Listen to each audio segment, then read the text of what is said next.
You're listening to Transformational Thinkers with Sara Sheehan, the global podcast where growth-minded CEOs and executive leaders get real-world strategies on business transformation, talent development, and mastering change management. Each episode brings actionable lessons, candid conversations with C-level innovators, and human capital strategies from around the world. If you're ready to scale, optimize your organization, and lead breakthrough change, you're in the right place.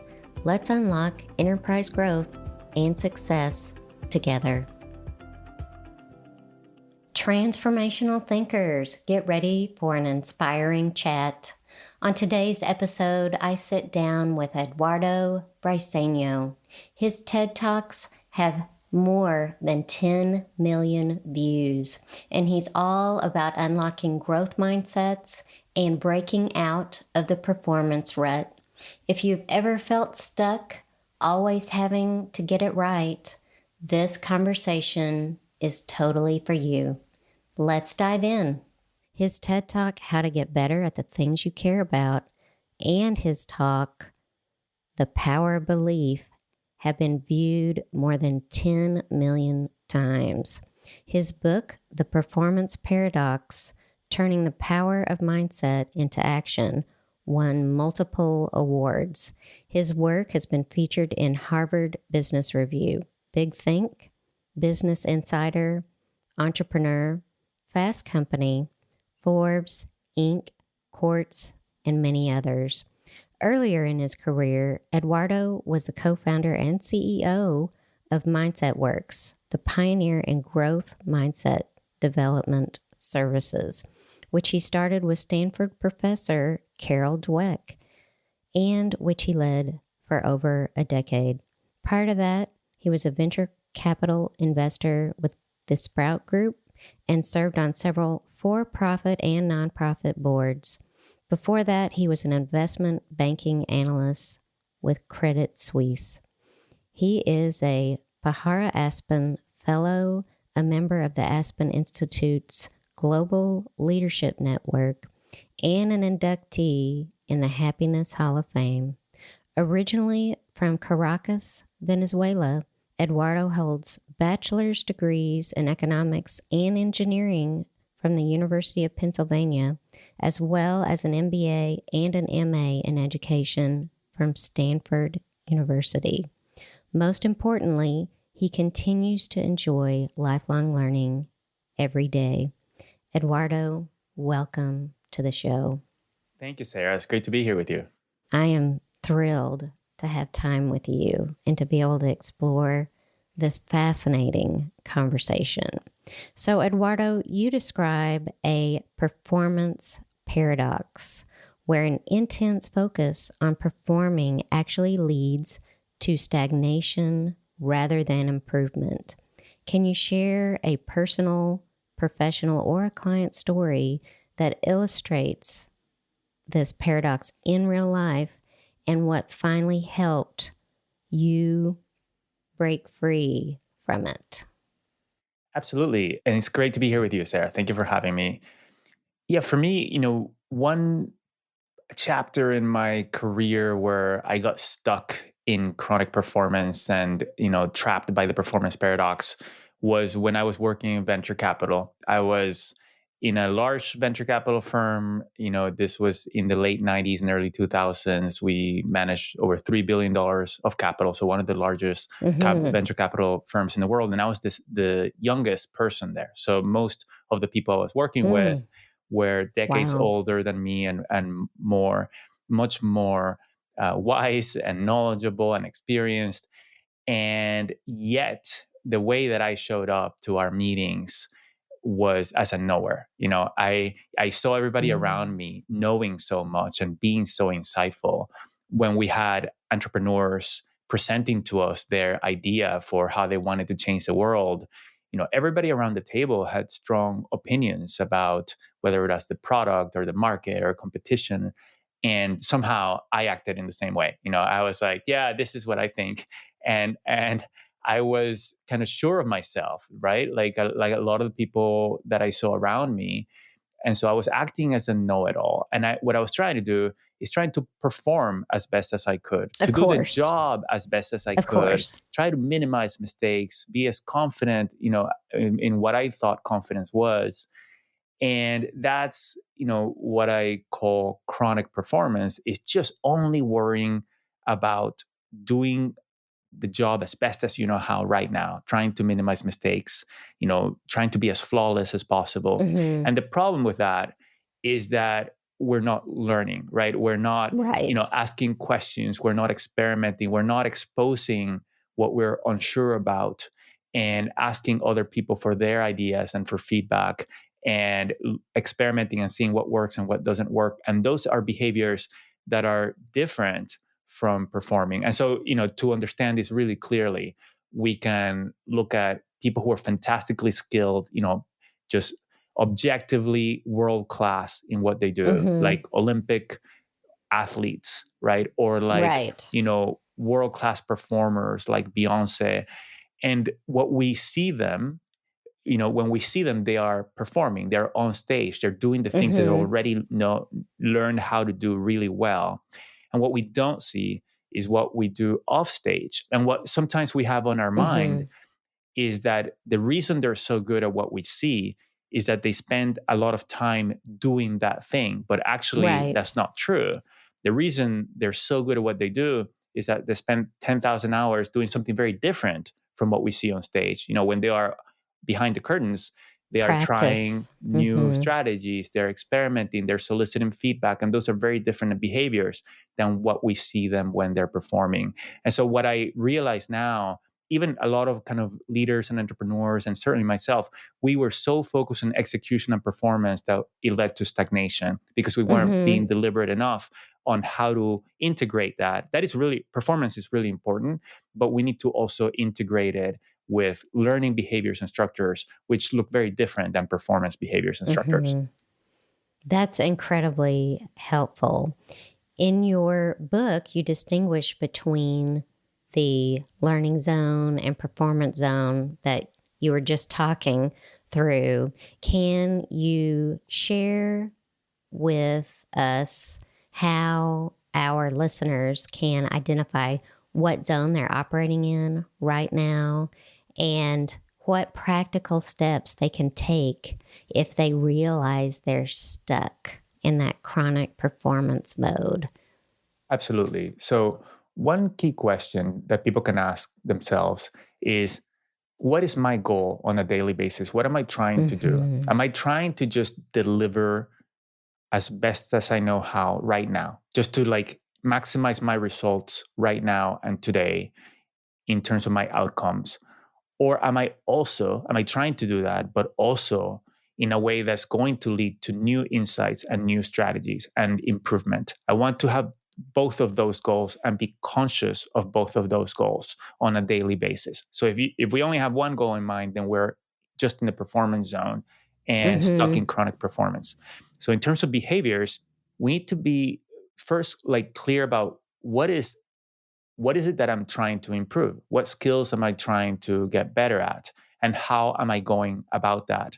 So, one very simple thing that anybody can do is identify what that is. And if you don't, if you're not conscious of what that is on a daily basis, simply building a morning habit where we remind ourselves of what that is. What is it that I'm working proactively to develop and to Hmm. continue to evolve in myself? Because we want to be proactive about growth and evolution and see our life as not just a way to improve our services, our products, our organizations, but as a route to improve ourselves. And to improve ourselves throughout life, it means we have to be continuously changing and evolving ourselves. If we don't change, we don't get better. So those are some things to think about: is, are you consciously and deliberately trying to change yourself, evolve yourself in a daily basis? It doesn't mean we have to change everything. It just means that we have to change something if we want to improve. That is beautifully explained because it really does help. Even if you could think of one thing that you want to be growing in each day that would help you to think about what practical things you could do to achieve it. That's very, very, very helpful. In your TED Talk, How to Get Better at the Things You Care About, you argue that alternating between the learning and the performance zone is essential for true improvement. And by the way, I loved your example of Beyonce and how she actually watches a concert after and is constantly improving on her performance. That is a fabulous example. Yet many people tend to stay almost exclusively in the performance zone rather than alternating between the two zones. What do you think prevents most individuals from embracing the vulnerability of learning? And how can we overcome this resistance in environments where mistakes often feel unacceptable? Sure. So I think you nodded to a couple of things. So first, you talked about how can we embrace the vulnerability, right? And the vulnerability or transparency is really critical. And often something that gets in the way of that is fear of how Hmm. the people around us will judge us, right? If we think that the people around us want us to always be as flawless as possible and to always minimize errors, then we're going to be trying to be as flawless as possible, trying to just do things as best as we know how, not trying to experiment with things that may or may not work. And that's going to lead to stagnation. So sometimes people feel fear because other people might be doing things, often unintentionally, that send the message that what we want is just to maximize immediate performance, right? Mm-hmm. To minimize errors, to do things that we already know how to do, and so that creates that fear of experimentation and of being transparent around the questions we have or what we can improve. And so one thing that we can do is align with our colleagues on what do we want, like Mm-hmm. do we actually want to learn and improve, and what does that look like here? Are we going to experiment with things that may or may not work? When do we want to do that? Because there are times for Mm-hmm. that, and there are Right. times when we don't want to do that, when the stakes are high, right? I mean, when Beyonce is on stage in front of many tens of thousands of people or hundreds of thousands of people or millions of people, she wants to perform as best as she knows how. That's not the time Mm-hmm. to experiment with a new idea. Right. But she does something else, which you alluded to. First of all, she's kind of aligned and framed with her team. Here's our goal. Our goal is to get better. We're going to do the best we can during this performance. Afterwards, I'm going to look at the video and I'm going to look at what I could do better. I'm going to look at what everybody else could do better. And we're going to talk about that and we're going to practice during the day. And then the Mm-hmm. next evening, we're going to try these new things that we have practiced during the day. Right. And so one thing that they've done is put systems and habits into place so that it changes their cadence, what they Mm-hmm. do and how they go about things. So it normalizes the flow.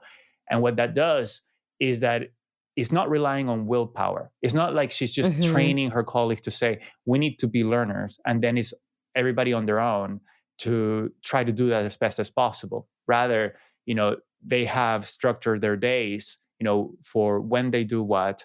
They've structured their meeting agendas for when they do what.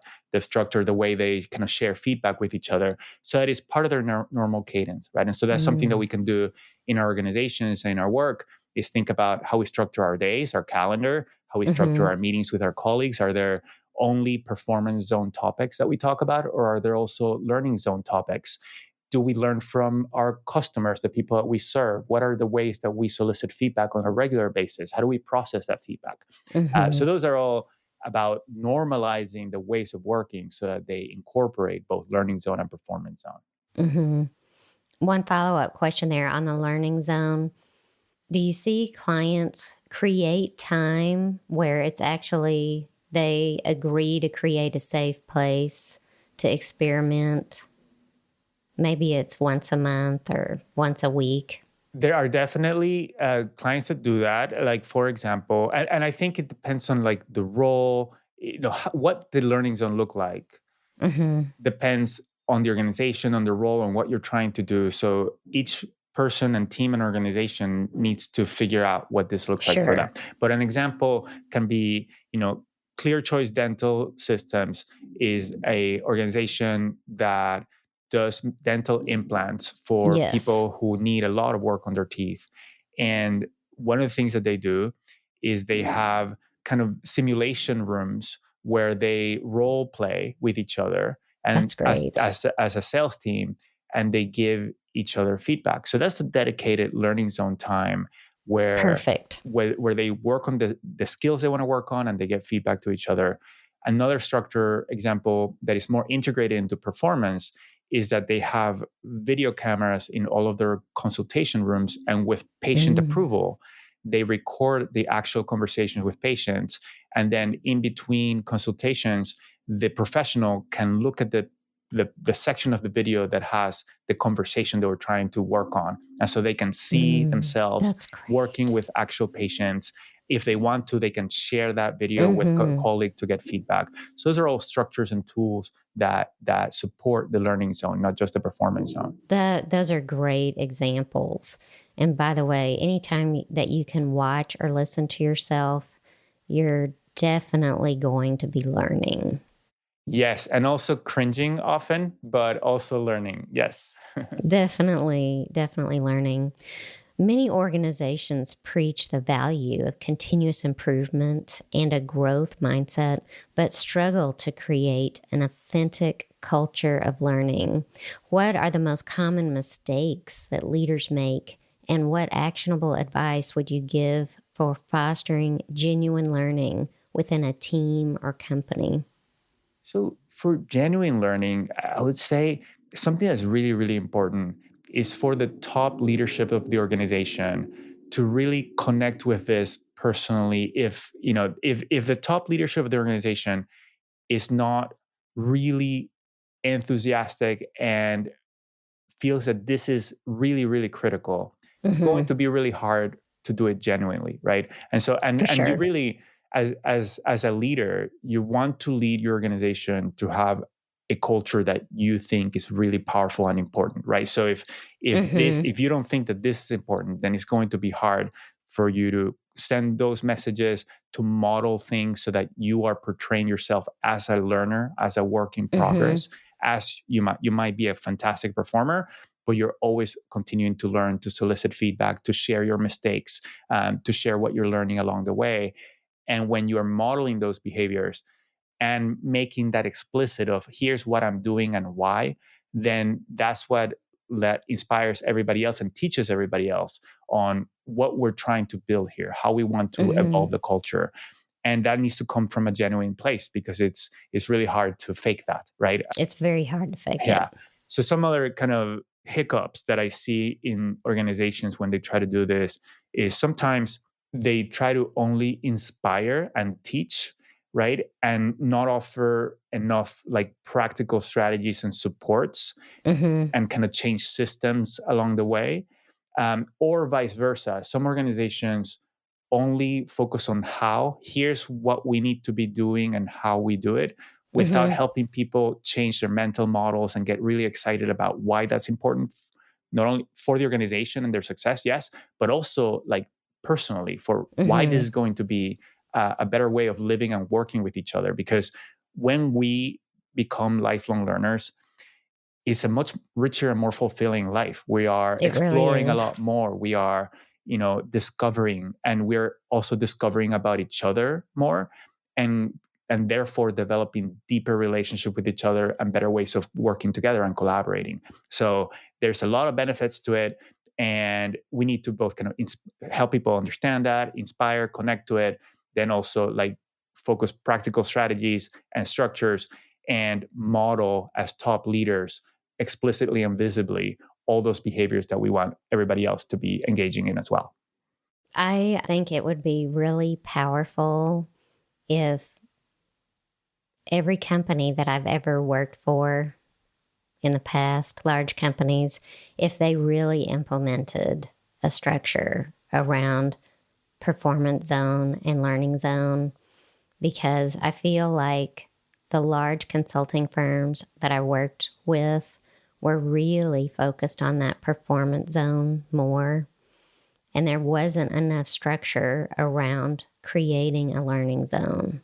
Yeah, I also have worked in organizations like that. And it's something that's a little bit tricky is that when you're a consulting firm, you show up to a client, you are an expert and you want to show up as an expert and to show that you know, right? And that Right. perhaps suggests that you have an answer. Mm-hmm. There's a strategic choice and there's some flexibility around to what extent are you going to engage in a partnership with the client to learn together. That's something that can vary, but Mm-hmm. what is really important is that when you're working with your team in your organization, that you are learners, right? That you do have a lot of Certainly. expertise and knowledge, but you need to be also be collaborating on how to continue to improve and how to get smarter. And Mm-hmm. that's what sometimes is missing because kind of the dynamics between you and the client sometimes bleed into the dynamics between you and your colleagues. Right. I think if you as a consulting team can get on the same page so that you can create opportunities for people to grow, I think that is extremely powerful. Like maybe it's by individual or role over time so that everyone gets an opportunity at some point. But if you're strategic about that and you have a structure in place, that really creates a wonderful culture of learning. Absolutely. I know a consulting team where they're very deliberate about each person sharing with each other, with a team, what they're working to improve, including the leader, right? So they're clear about what is this person working on? So that creates an opportunity to share feedback with that person along the way. And so, for Mm-hmm. example, somebody's working on their presentation skills. So when that person is presenting to the team or in front of a client, everybody knows to like look for what's working well and what might be something to consider doing differently, and that way you can support one another in learning so you grow more, but you're also supporting the culture of we're all here to continue to improve. Mm-hmm. Absolutely. You emphasize the idea that mistakes aren't just acceptable, but essential to progress. How do you recommend people reframe their thinking about errors, especially when high stakes or perfectionism are embedded in their work environment? Yeah, so I think we have a you know often a confusing relationship with mistakes because it's one in some level we know that mistakes can be helpful or errors that we can learn from them, and on the other hand we want high performance, and high performance involves minimizing mistakes. And so, like, how Mm-hmm. can we reconcile that? It's tough. Right. And so, I think about, one example can be like Tiger Woods. Tiger Woods was Mm-hmm. number one in the world, like golfer by far. And he decided to change his swing. Like, so he started practicing a completely different way of swinging the ball, and that led to a lot of errors. The ball wasn't going to where he wanted it to go. He actually like dropped in his ranking quite a bit because he was not focused on maximizing short-term performance. He was focused on maximizing long-term performance, and to do that he needed to try something different that he didn't know how to do yet, and that led to lots of errors. And so what happens with the error? The ball goes too much to the right, then that's feedback for you to switch your positioning a little bit to try to get the ball go to the right place. So Mm-hmm. we get feedback from errors, from errors that I call stretch mistakes. Stretch Mm-hmm. mistakes are mistakes that happen from deliberately stretching ourselves to something beyond the known, right? We know that it may or may not work. And so those are the great mistakes that we're doing from deliberate experimentation. Those are different you know, from like high stakes mistakes, which is like if you're in a master's final in golf and you're just trying to win the tournament and that's your sole goal, which is very reasonable for while you're playing that tournament, you you want to try to minimize errors, right? You want to try to do the best that you know how, try to minimize mistakes. And so we want to minimize high stakes mistakes, and we want to make a lot of stretch mistakes. So for that we need to get clear about when and how we want to engage in the learning zone. For the consulting team, we want to be clear if we're presenting in front of a client that's a very important client, it could lead to a big Right. business. Like maybe that's a performance zone and we want to put our best foot forward and not try something new that we haven't tried before. So we need to just be clear about what are the times and places for learning zone, the performance zone. There's also like the sloppy mistakes, which are mistakes that we already have known to avoid. We want to try to minimize those. But when we make them, they're still learning opportunities, right? We still need to think about, okay, what led to these sloppy mistakes, and how can we avoid them in the future? And often it's changing our systems, right? Doing something about Mm-hmm. our process to avoid this mistake in the future. And finally, there's the aha moment mistake, which is when we're in the performance zone trying to do our best, but we do something and realize it was the wrong thing to do, right? We have an aha. And that's super Mm-hmm. precious. And it happens to all of us because we're human, because we live in a complex world full of other humans, and the world is changing rapidly. And so as we are performing, as things don't go the way we expect them to, it's important to reflect on what can I learn from this, right? And what can Mm-hmm. I change going forward as a result of it? Mm-hmm. I think the aha moment, even though it's a mistake, I think there's gold there because it's like a deep learning opportunity where something connects differently. Absolutely. It's really precious. It surfaces an opportunity for improvement that wasn't even on our radar. It is Mm. absolutely gold. But for that, we need to value it like you're doing and like you're helping us, learn how to do. Because often what happens is we just cringe and we say, "Oh man, I wish that hadn't happened," and we keep moving, right? Mm-hmm. And and we don't learn from mistakes. We learn from reflecting on mistakes, right? We learn from extracting the lessons from mistakes. So we have to stop and think about it, ideally discuss it with colleagues in order to extract that precious gold that you're talking about. Mm-hmm. Think and reflect on it, journal about it, really figure out what led to you understanding that deeper insight. I would assume all of that really makes a difference. Absolutely. There's experiential learning theory from people like John Dewey. People talk about learning by doing, but that's very confusing because it kind of conveys that if you just do, you will learn. But what these theories correctly pointed out is that we don't learn just by doing. We do, then we have to reflect on the performance, just like Beyonce, right? Beyonce Mm-hmm. does the performance, and then she looks at the video and she reflects on how to improve. Then she identifies what to change.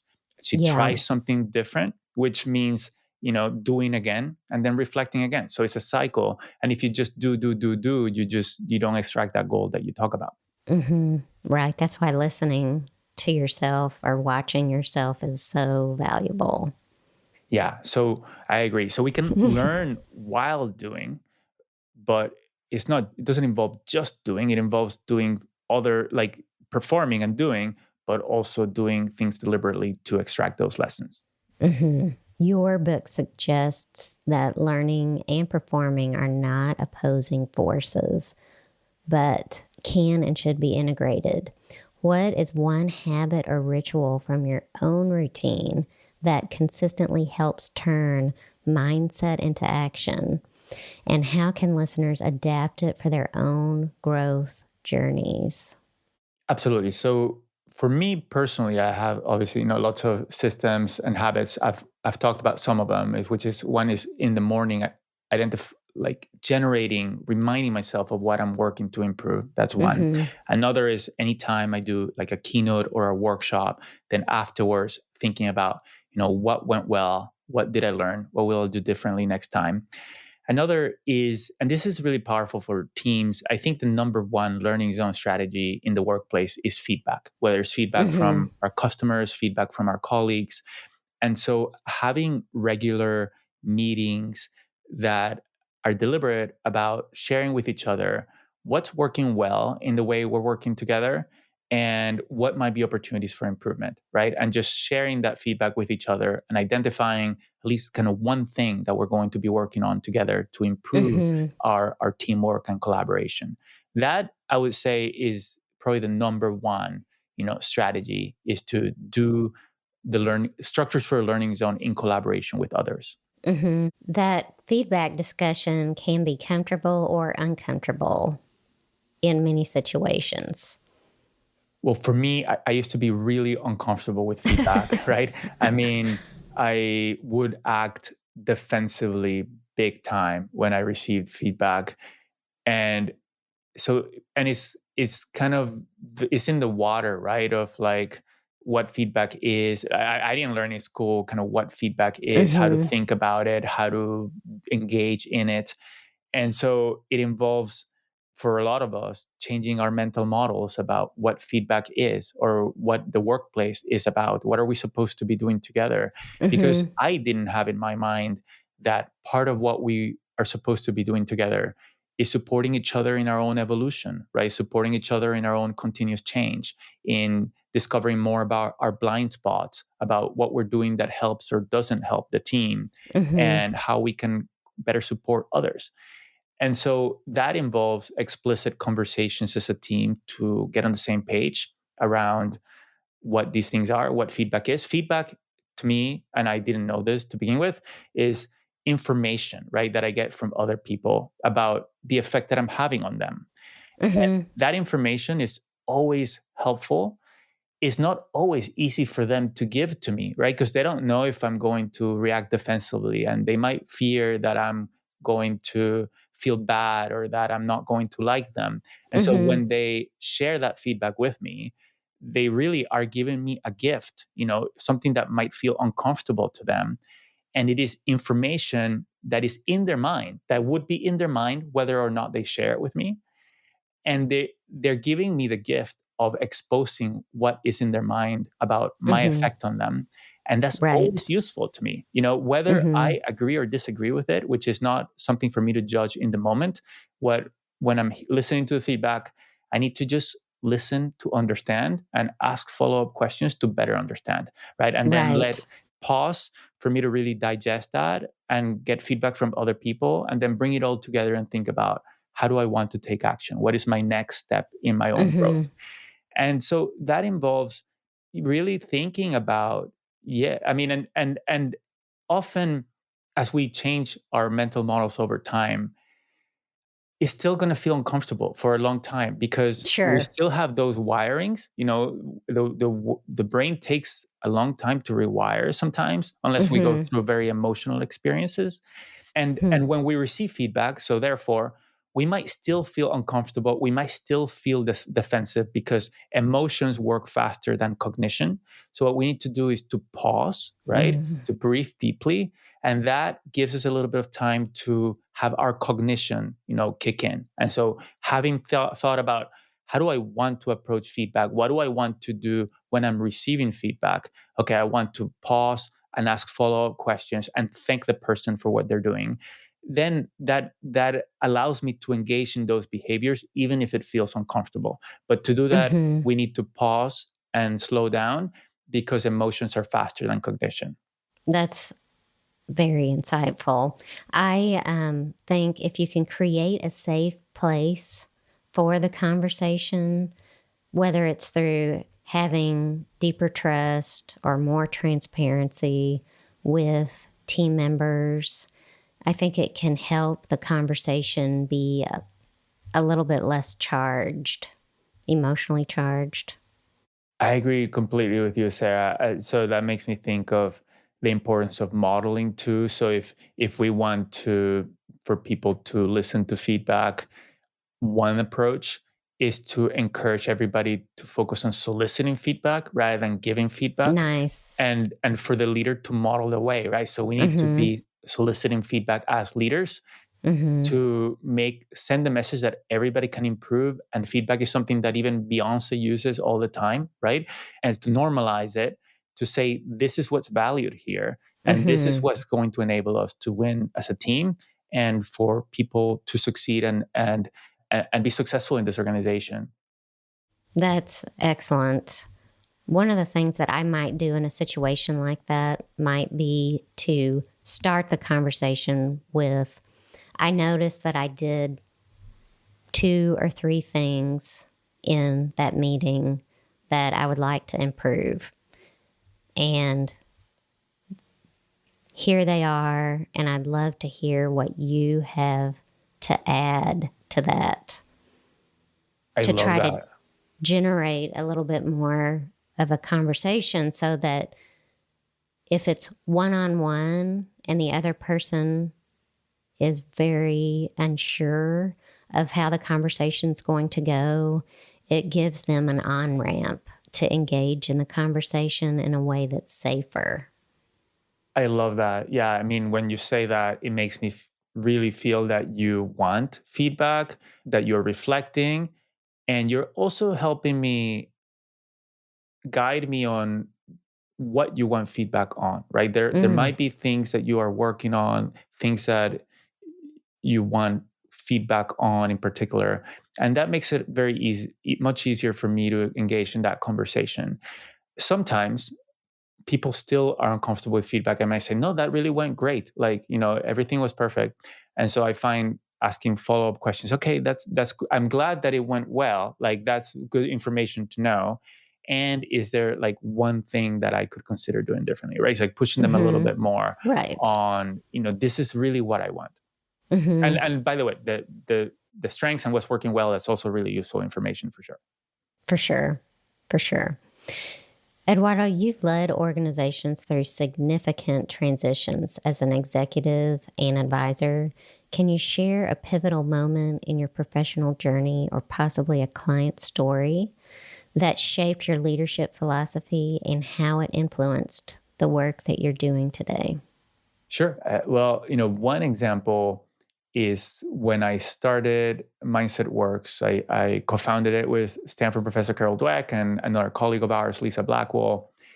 And we were very clear. So by this point, I had read Carol Dweck's book Mindset and learned from her and from Lisa and dove into the research. And we had, you know, I have gotten really excited about bringing growth mindset to the world. This was in 2007 because it had really increased my self-awareness of my fixed mindsets and my blind spots and how that was getting in the way of my goals, like I was showing Mm-hmm. up in venture capital. And so I Hmm. was very clear, like I wanted to, I was inspired by companies like Patagonia, who are all about the environment. So they encourage their employees to go out into the outdoors when it's a great day, for example. Mm-hmm. Or Zappos, that was focused on customer service. They encourage their customer support reps to stay on the phone as long as they want to in having great conversations with the people they serve, because they really care about supporting their customers however they need. Mm-hmm. And so I wanted to create a really great culture that was focused around learning and growth Mm-hmm. mindset. I wanted to be the best learning organization in the world. And for that, I made the mistake of only recruiting people who were also passionate about that wherever they were, and just kind of over indexed on the passion and purpose and under indexed on the prior expertise. Because I thought we will learn so fast that what we want is people who are fully on board. They want to bring this to the world. And how much experience they bring and expertise was not that important. And what I learned is I didn't bring enough like advisors for me, resources, people who knew a lot about the customers we were serving, the dynamics of the markets, the sales process, how to market things.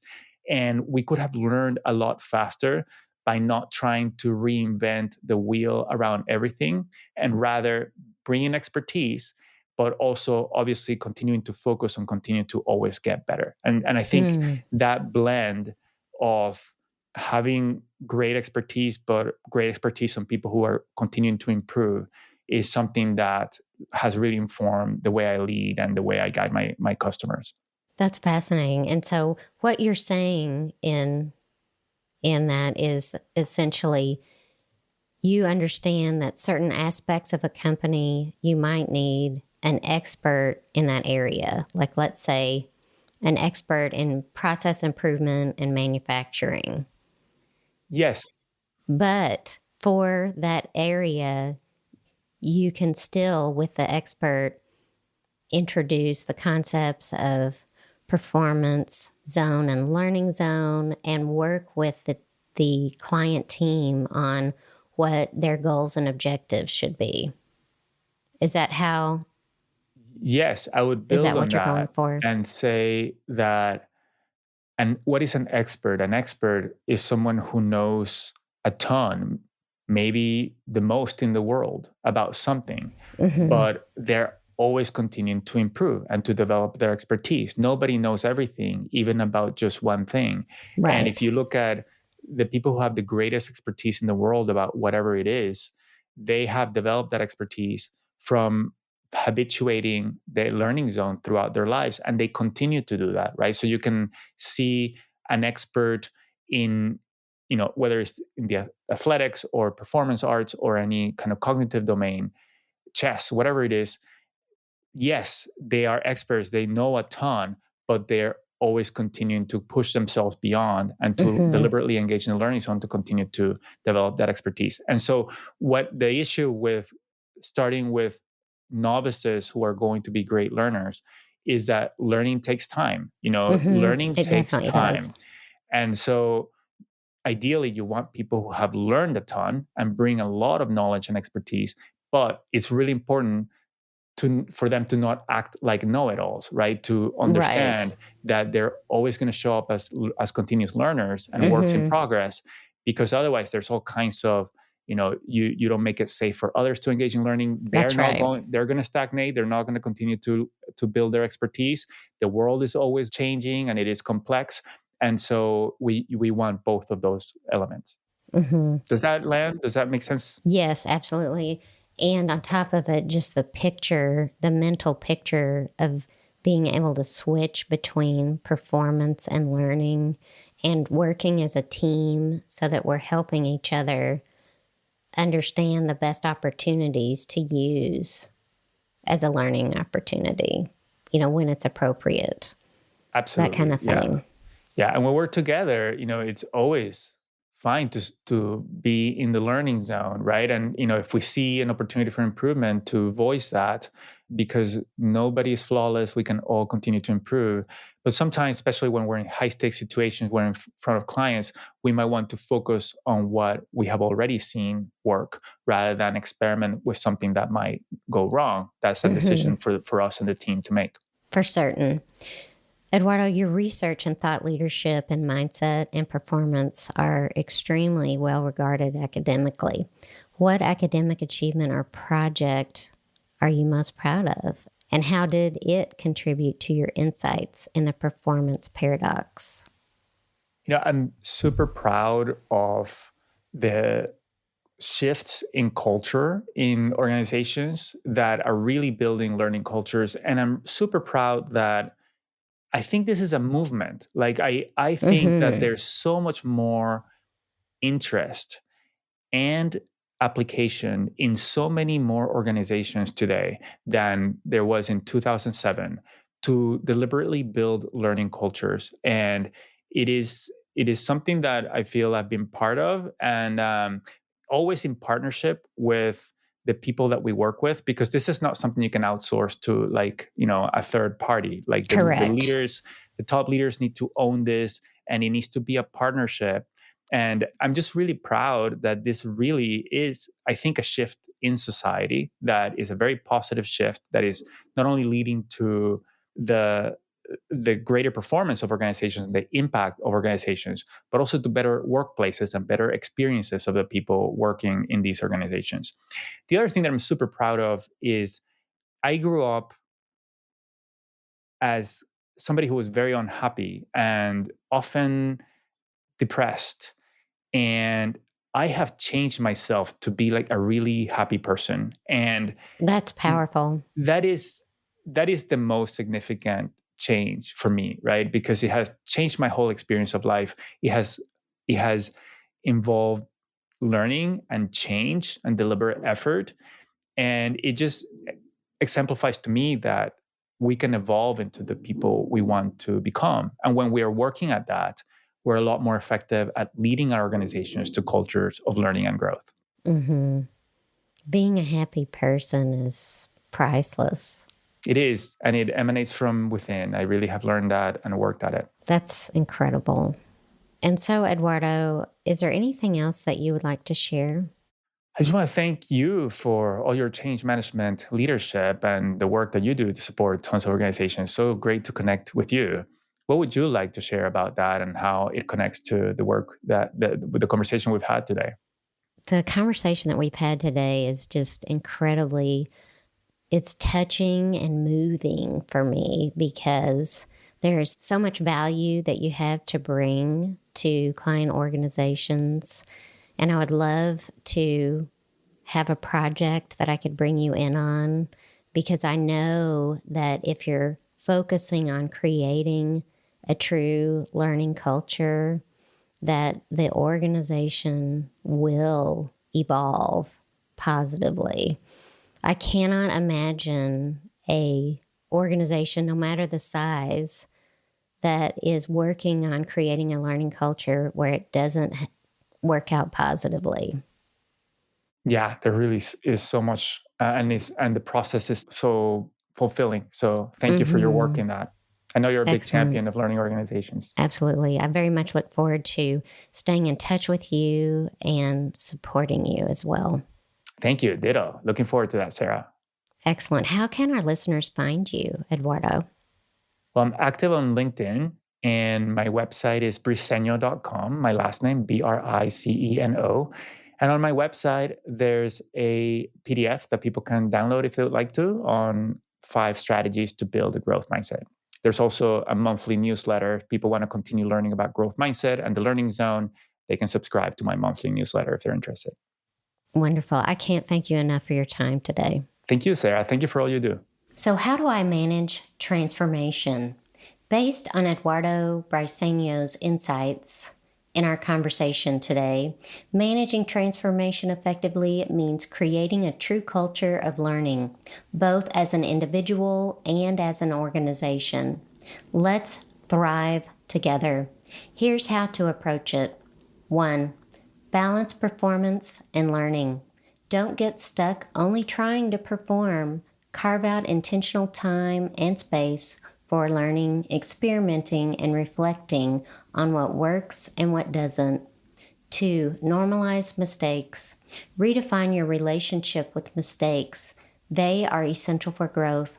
Encourage your team to see errors as golden opportunities to learn rather than failures to be feared. 3. Make feedback a habit. Regularly seek feedback from both colleagues and those you serve. Treat feedback as valuable information that supports continuous improvement. 4. Model vulnerability and curiosity. Leaders should visibly embody lifelong learning. Admit what you're working to improve, share your learning goals, and invite feedback openly. 5. Build structures for learning. Create rituals or systems like role plays, simulations, or designated learning meetings where experimentation is safe and reflection is expected. Transformation thrives when there's a clear, shared purpose, a safe space to learn, and leadership that walks the talk. As Eduardo puts it, see yourselves and your organization as works in progress and invest equally in learning and performing. The combination is what leads to lasting, meaningful transformation. Thanks so much for listening today, and subscribe and never miss an episode.